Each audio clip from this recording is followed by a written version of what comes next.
So for me to create an entire career behind learning about these and helping people, come on, I would have never done that.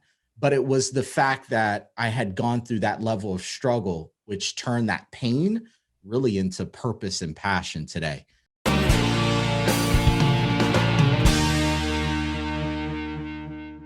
Hey, what's up? This is the CashPT Lunch Hour, and this is your host, Aaron LeBauer. Welcome back to the show. Today, my special guest is Dr. Kyle Rice from the PT Hustle, and I know Kyle, I think, decently, fairly well. I always feel like when I'm around him, we're really good friends, but I actually don't know a lot about him, so that's why we're on the show. But it's taken me a few years to get this man on the show, so I'm super excited to have him on today. Kyle helps physical therapists pass the NPTE, and I met Kyle through my good friend Greg Todd, and so it's the first time I met him, I was like, oh, I like this guy a lot. I don't know what it is about him, but it's just one of those people. So Kyle, thank you for coming to the show. Appreciate you being here. Oh, it's an absolute pleasure to be here. I can't believe that I'm on with Aaron LeBauer. Let's get it. Yeah, man. All right. Well, so Kyle, can you tell us a little bit about what do you do? Like what specifically do you do? And we'll start there. Yeah. So amazing question. So I am a NPTE coach. And for those of you out there that are physical therapists, you know exactly what the freaking NPTE is. A lot of y'all who have already passed beyond that, you probably haven't thought about it anymore, which is perfectly fine. But I am an NPTE coach. And what I do is I help PTs, whether you're a student or you're a graduate, students who struggle with standardized exams, I help them to crush the NPTE. And I do that through a holistic approach, focusing on mindset and the knowledge and the application. But we really look at it from a holistic perspective, because if you struggle with standardized tests, you know that there's a lot of mindset games that go in with it. And so that's what we do, is to help PT students and grads absolutely crush the NPTE and go on to get their dream job. Dude, dope. That's awesome. Did you struggle with standardized tests? Did I struggle with it? Absolutely. I laugh because struggle is not even the word I would use for that. I've struggled my entire life with them, dating all the way back to, for those of y'all who live in Florida, we had this test called a Florida Comprehensive Assessment Test called the FCAT.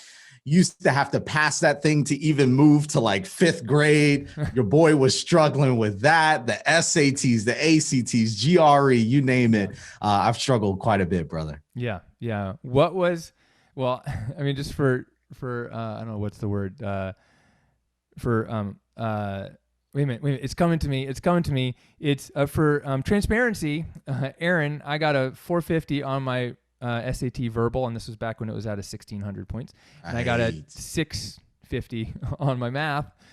Somehow I got into Duke, but it wasn't because of my SAT scores. And then when I took the GRE, I was applying to Elon. They're like, well, you know, it's rolling admission. You better take the GRE. And I was like, well, I scheduled it. I was able to schedule it like that week, that Saturday. And I studied for 3 days and I passed it by one question. I had to get 1,000 on the GRE. And I know these tests have changed their scaling, but I got one question right more than I needed to get into PT school. Wow. So I have too also struggled. I took the SAT 3 times.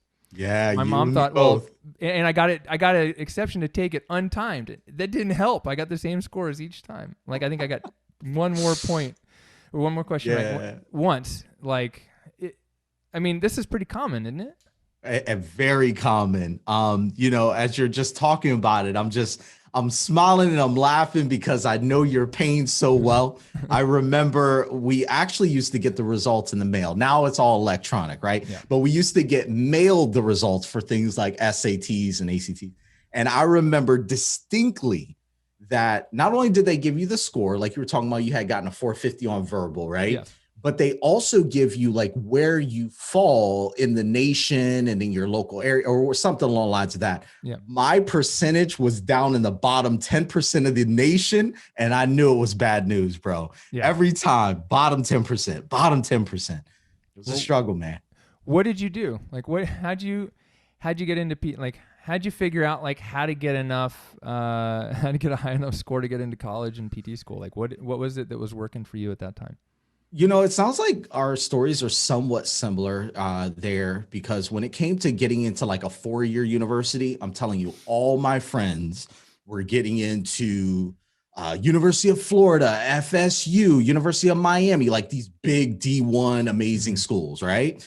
But I was not getting looked at all with those schools. They wouldn't even look at my application. So I actually went to an amazing school called Florida A&M University. It's a 4-year school.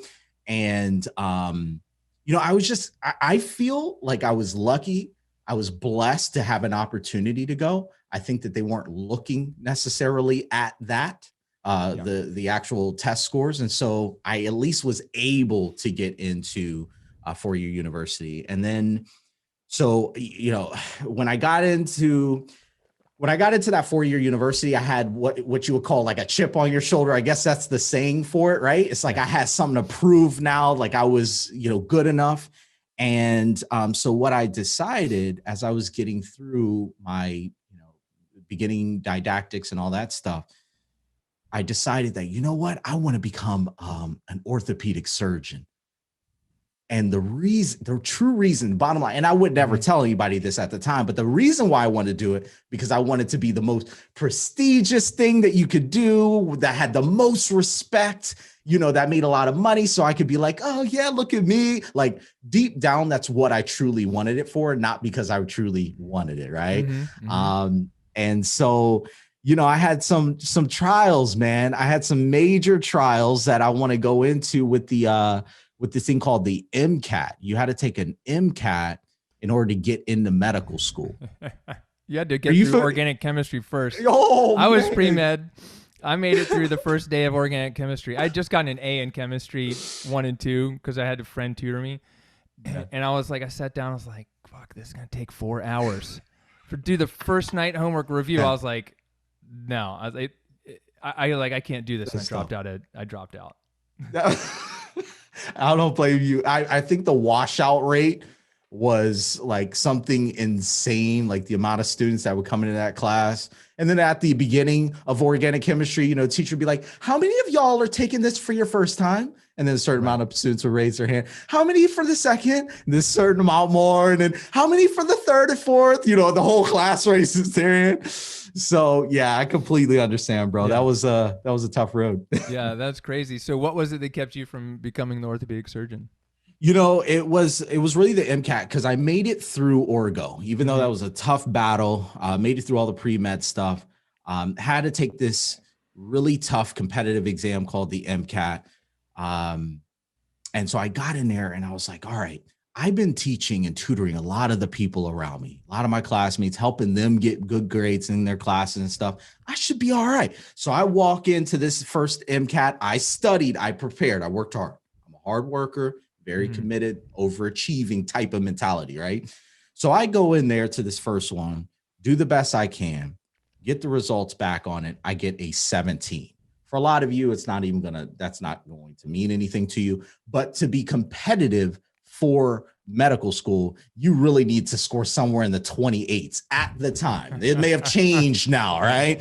But I was like a 17. You're like okay, halfway there. And I'm like, oh gosh, all right. So hold on a minute. Let me try a little harder. Let me study a little harder. So I get everything right. I got all my books. I'm spending hours upon hours studying. Going there for the second attempt. I'm like, okay, this is going to be it, right? I'm going to get that 28, at least the 28. I go in there, sit down to take the exam, finish it up, do the absolute best that I could do. I walk out, I kid you not, 18. Kaizen, man. Little improvements. Yeah, base hits, right? Low base hits. We're going to make it eventually. Just keep hitting those.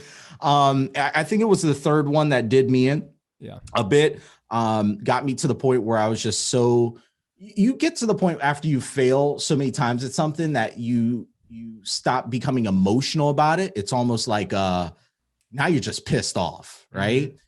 So I go into the third exam, again, work really hard, study.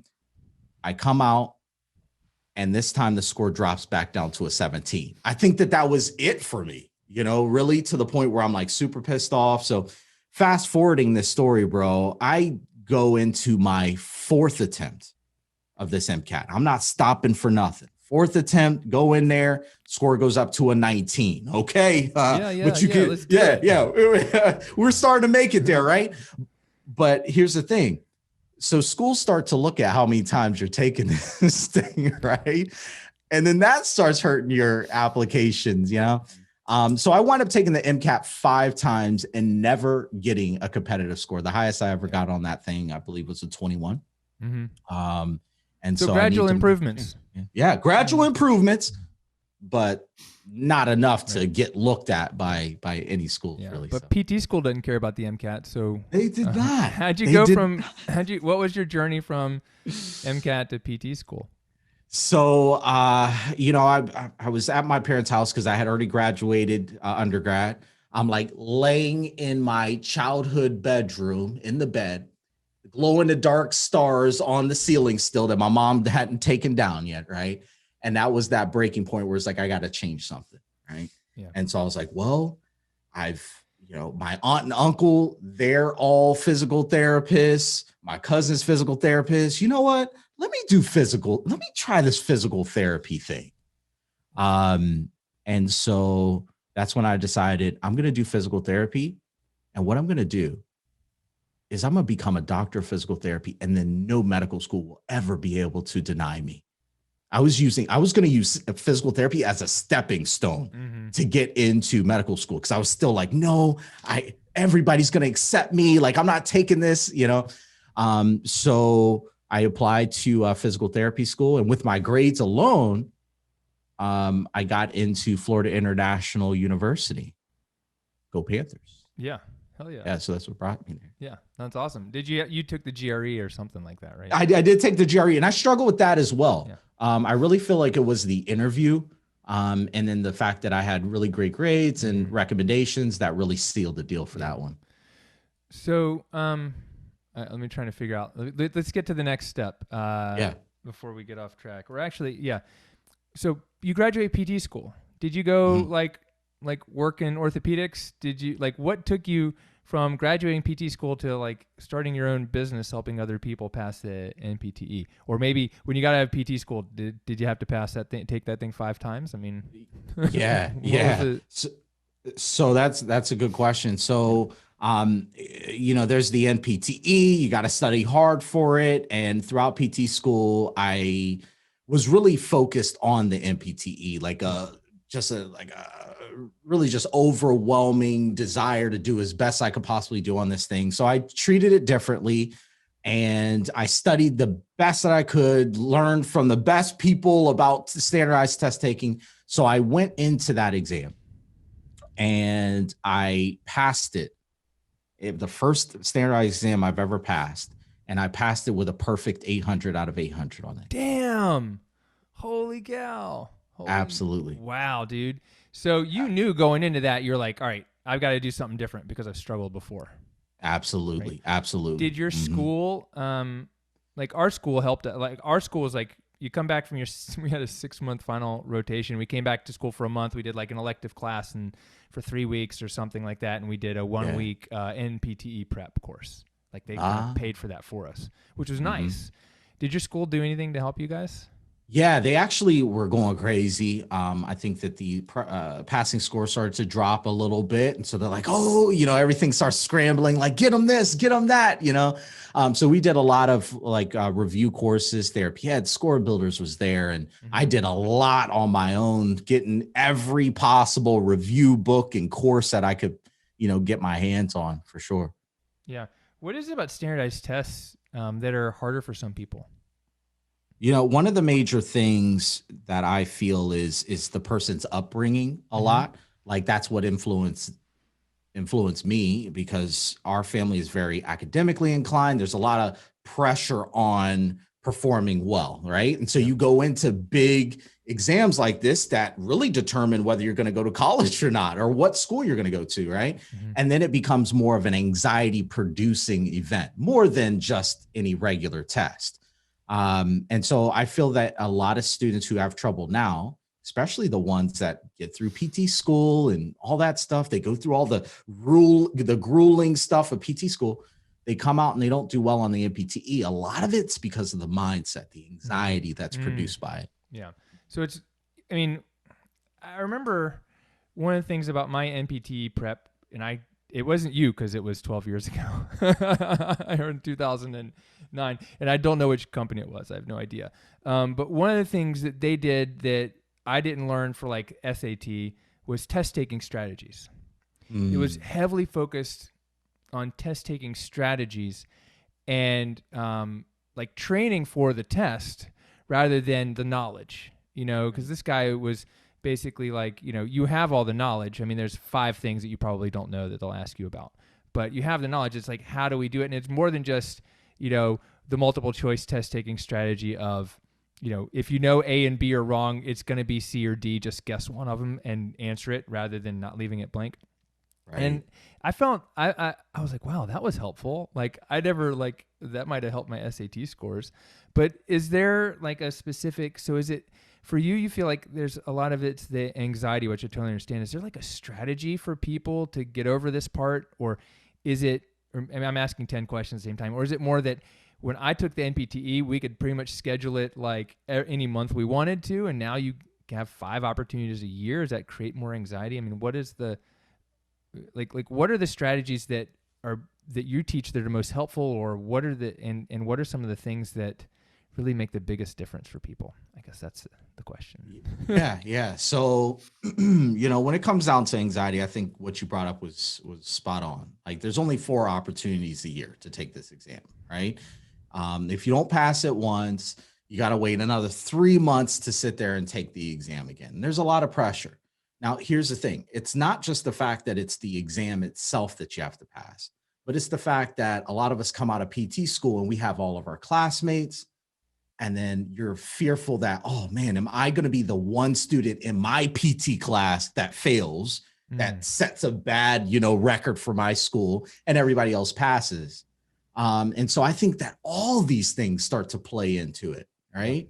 And then, I'll mention this one is that, one of the things that's in our PT school culture is that it's pretty darn cutthroat as far as, clicks and that sort of thing. And then people feeling like, oh, I don't want to share my notes with you, or if it's kind of like that scarcity mindset. Mm-hmm. Like if somebody does better, that means you're doing worse, so to speak. It's like, we're not all growing together. Right.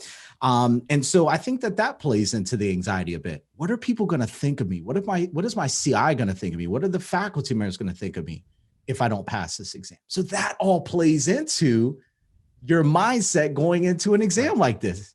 Right. So yeah, I remember taking some of those, most specifically the massage therapy board exam here in North Carolina, but even the NPTE, I was like, these questions are outside of my scope of practice. I was like, you can't, and I was like, what the fuck are you asking me this question for? Right. Like this isn't even in my scope of practice. Like, I'm not even supposed to know that answer to that. I mean, how much of that, like to me, I was like, this is ridiculous. Like, are these just the test questions they're asking? I mean, like, what are some of these other like things that are in there that are causing some of this anxiety? Because I know that to me, I was like, wait a minute, like I'm going to fail this because I don't know, like a nursing question, like a medical, like, pharmaceutical question that like we're not supposed to know. Like that was stressful to me. Absolutely. I mean, I think you get on the exam and you see those, and for some students, they'll see those questions and that flips them out though. Like, oh, this is the question that will cause me to fail. And then when they would have passed, if they just continue with a level head, but they let that get into, it's just like any performance, to be honest with you. Yeah.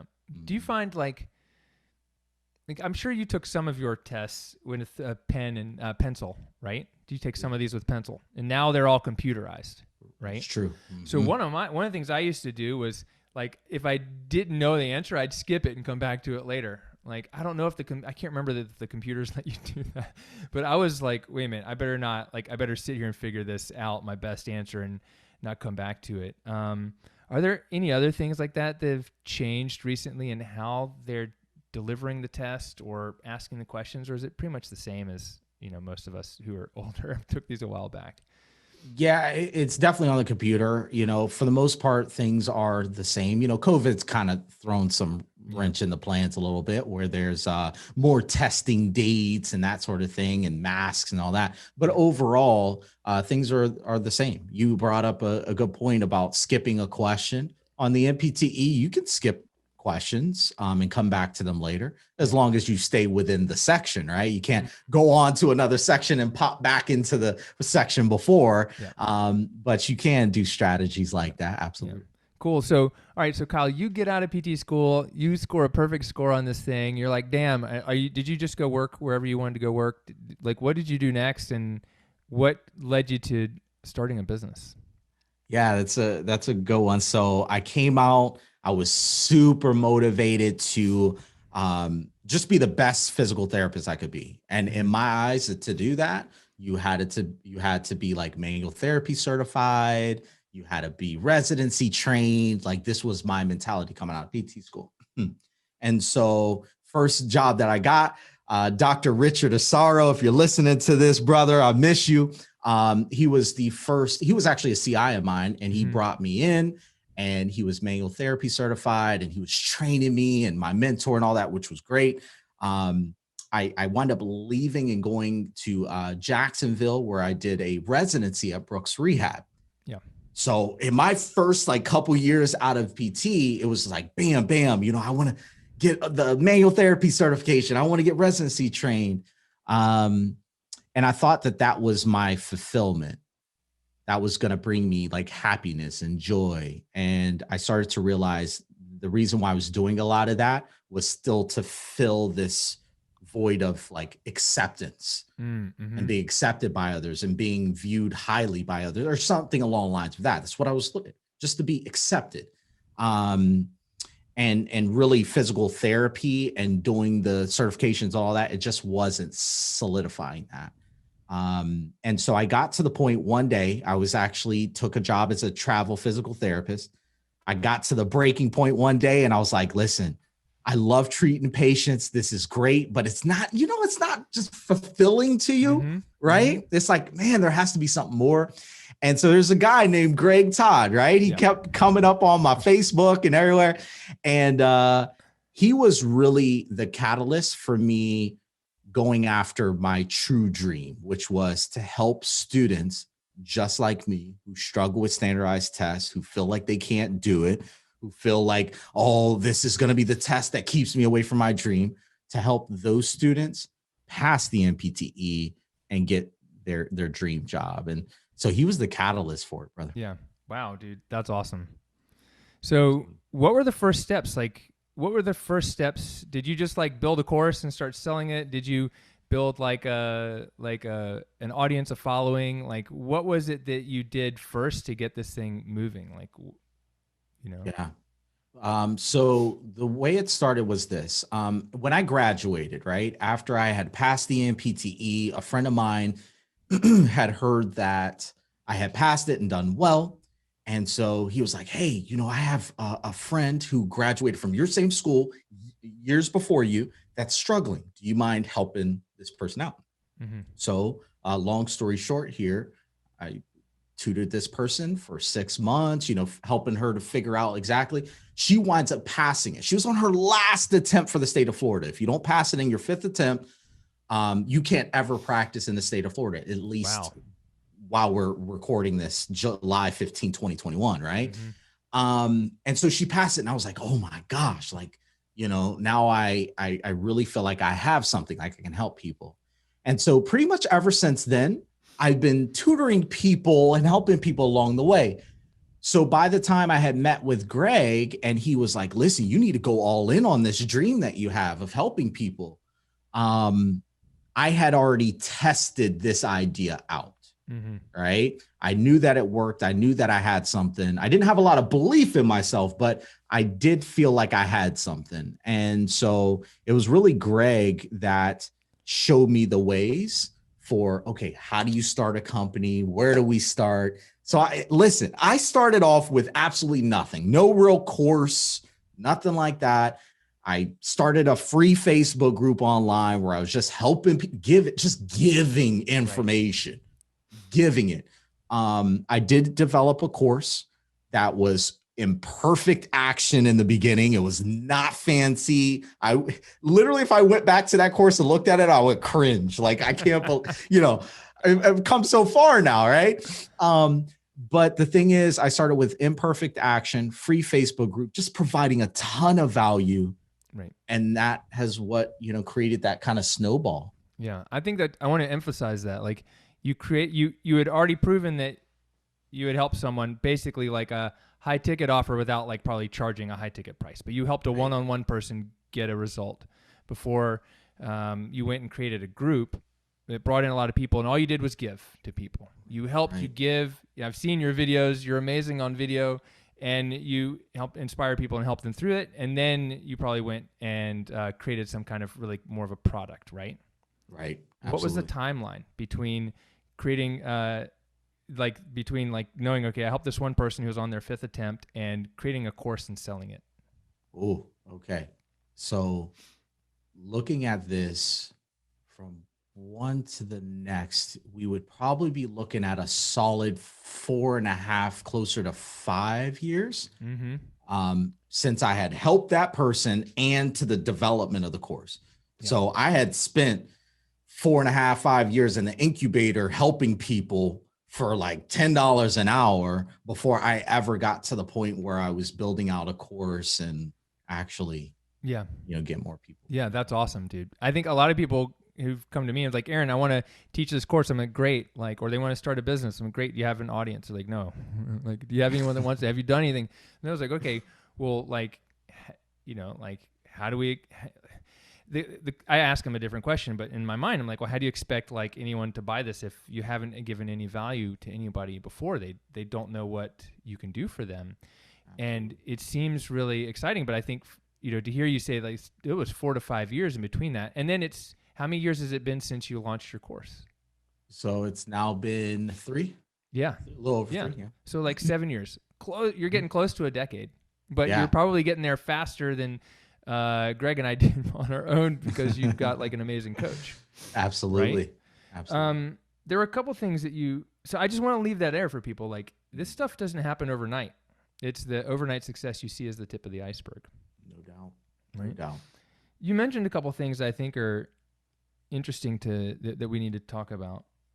You said you help people that struggle, right? And you struggled. So what is it about the struggle that makes you better or stronger or helps you grow? Like, what is it? Like, the struggle's not bad.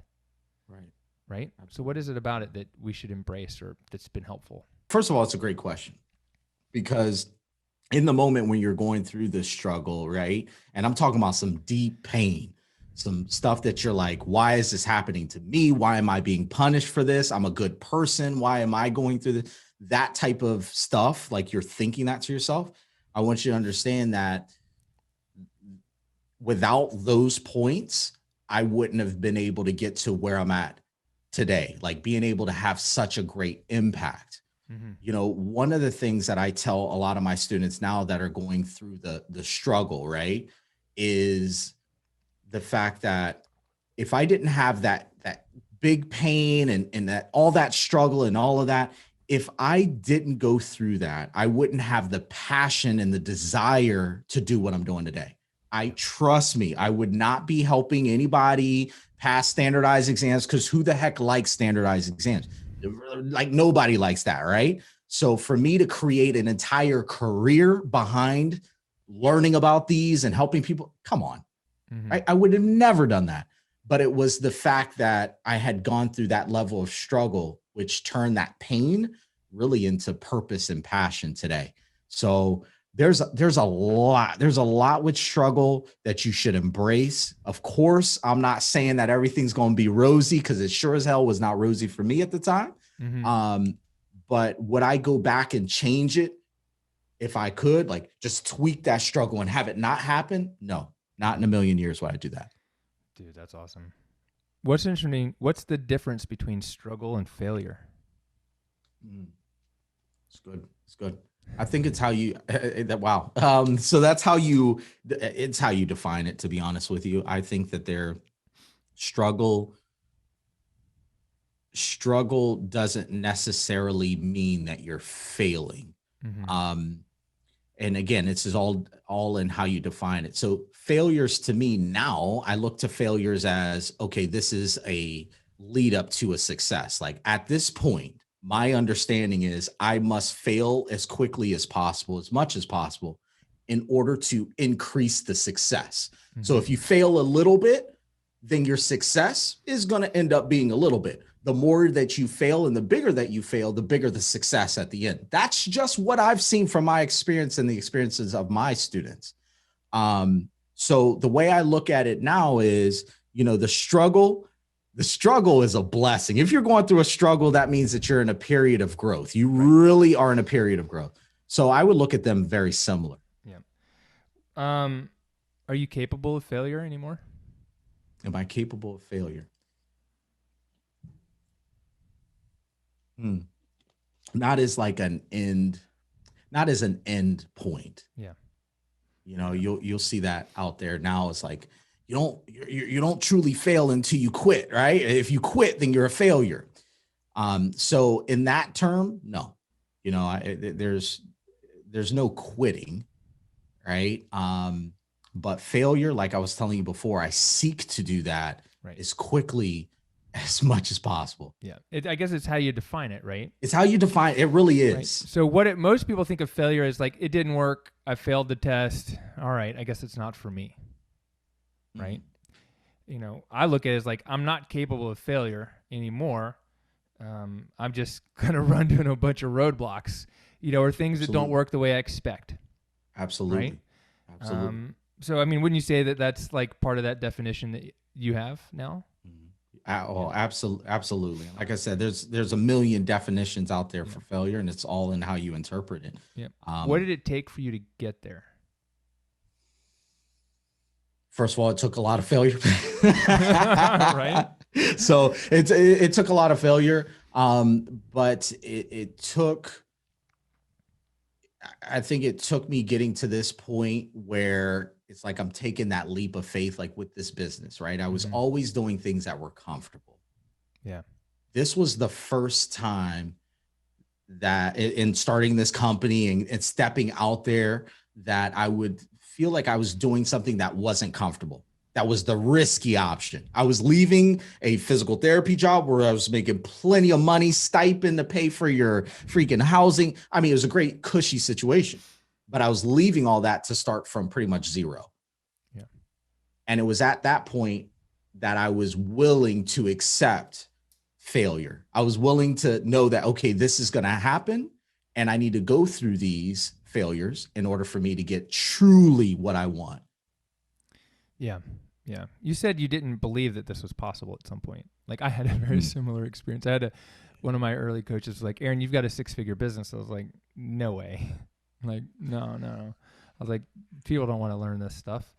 At what point did you believe that your dreams, your goals were possible? Oh man, that's a good one. That's a good one. I would say that I realized it the first time I truly believed in myself. So let me give you a little background there. So when I started the company and I had this course going, I believed in what I was doing, but not really, right? And it was just like, I think I can help people pass, but I'm not exactly sure. Maybe I'm just getting lucky. And so that used to be my thing. Like, oh, this is just luck that this happened. Oh, that person failed it 4 times and now they passed it. It's luck. I got lucky. So it wasn't a true belief. It wasn't until I literally had to put out on a page, and I did this. I put out on a page, what is it going to take for me to actually believe in myself and what I'm doing? What is it? And I had to list out a page, and it was actually my wife, Andrea, who had challenged me to do that. And I put these things out. And it was the day that I was literally able to knock down every single one of those things on that checklist that I was like, this is it. Anytime I'm ever tripping, like, oh, I'm just lucky, or oh, I don't really know I always come back to that list. Like, nope, I told myself that I was going to believe, and bada boom. Yeah. This is it. Yeah. That's awesome, dude. That's great. So what changed for you once that happened? Really, my outlook on what I could do changed. Mm-hmm. Before, there was always there was always a ceiling, right? There's always, you can only go this far. You can only make $100,000 a year as a physical therapist. Like, that was the thing. Once you get to that point, it's pretty much, you're not going to go any further than that financially, right? Right. Or you can only do this. You can only do that. So once I got to that level of belief, now it was like, any ceiling that I see is truly not there.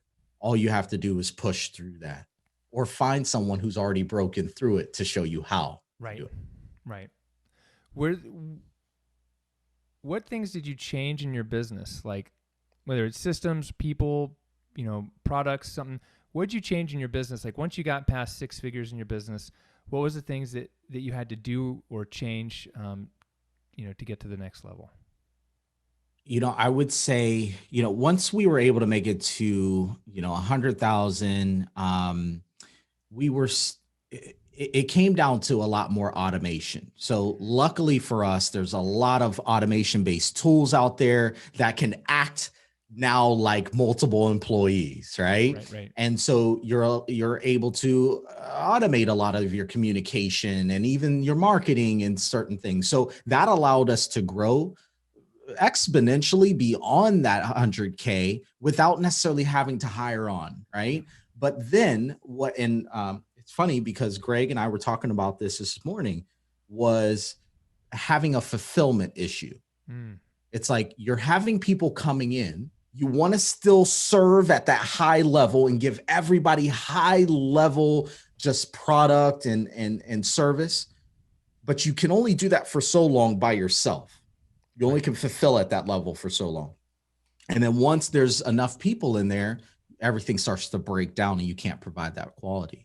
And so we started to get to that point, which is a blessing in itself, right? It's a good problem. It's called a good problem. It's a good problem, but there was no automation tools that were going to be enough to handle this busting open of this suitcase, right? And so I needed to hire on. And so that's where my wife, who's also a physical therapist, COVID had brought a lot of, negative things, but it also brought a lot of blessings. And she was furloughed, and she decided that, hey, listen, let me help you out with the PT hustle. And she has exponentially, just taken us to that next level. And then we hired on another employee, which took us, to that next level. So it's just been growing and growing as the team grows. Yeah, dude, that's awesome. What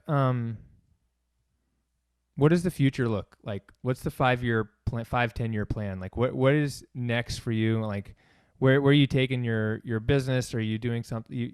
You gonna do something different? Like, what's on the horizon for you, Kyle? Absolutely. So I'm glad you asked that, because we just had a retreat this past weekend, and that was the big question. Like, where are we going with this? Mm-hmm.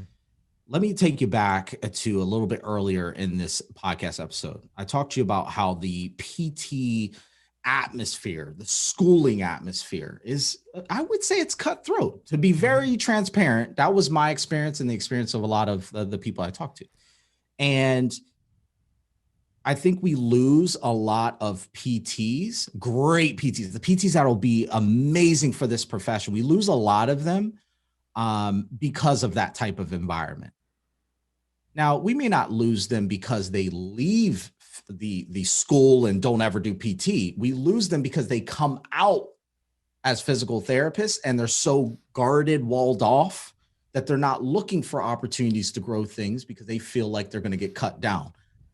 And y'all who are listening to me, I know some of y'all are like, that's exactly what's happening. Yeah. Okay. So here's the thing. What I want to do is I want to change the PT school system, how we do things. And how I'm going to do that is the PT Hustle is going to create our own school.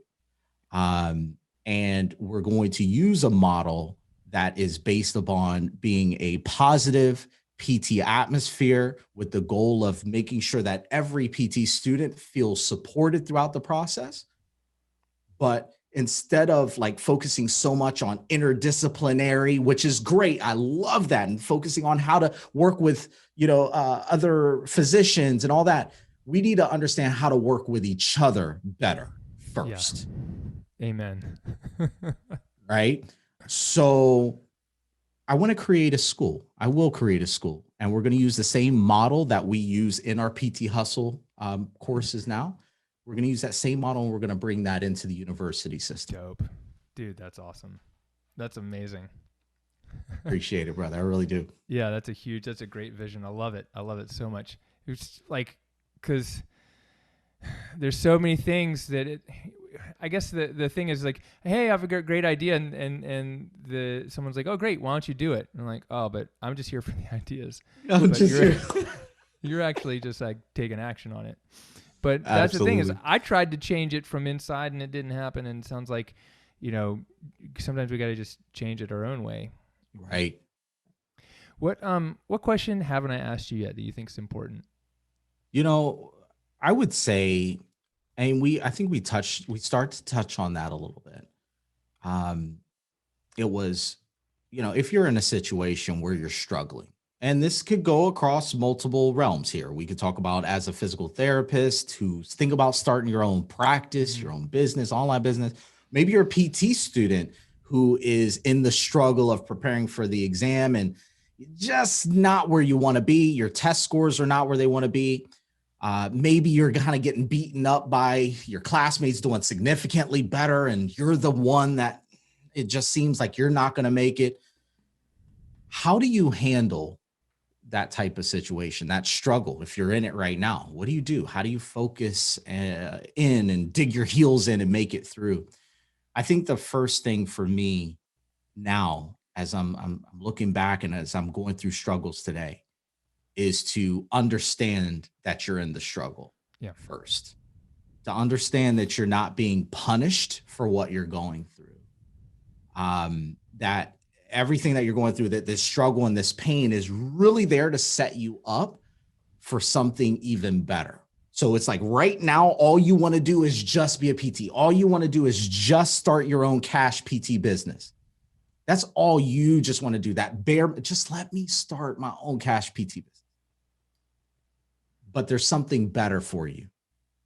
You think that you're going to be okay at that level. You think that, just that is going to be enough, but it's actually not. You don't realize that yet until you get there. Till you get to that destination that you think is best, you don't realize that that's not enough. And the struggle and the pain that you're going through is actually setting you up to get exactly what is going to fulfill you, what's going to be the best for you. Right. So when we say, Aaron and I, as I'm saying here now today, to embrace the struggle, that's what I mean by embrace it. It's not that it's not going to be painful. It's not like it's not going to hurt. But at the end of the day, it's embracing the fact that this is setting you up for something beautiful, a life of fulfillment. Dude, I love that. Yeah, it has a feeling like after you do it enough, like you can feel it feels differently in your body. And the same thing happened to me this spring. I was just like, this hurts a lot. And and I know that this is just a growth phase. This isn't like a dying phase. This is just like, like I had an employee give me 2 weeks notice the day after PT BizCon. And I was just like, oh, there's a problem.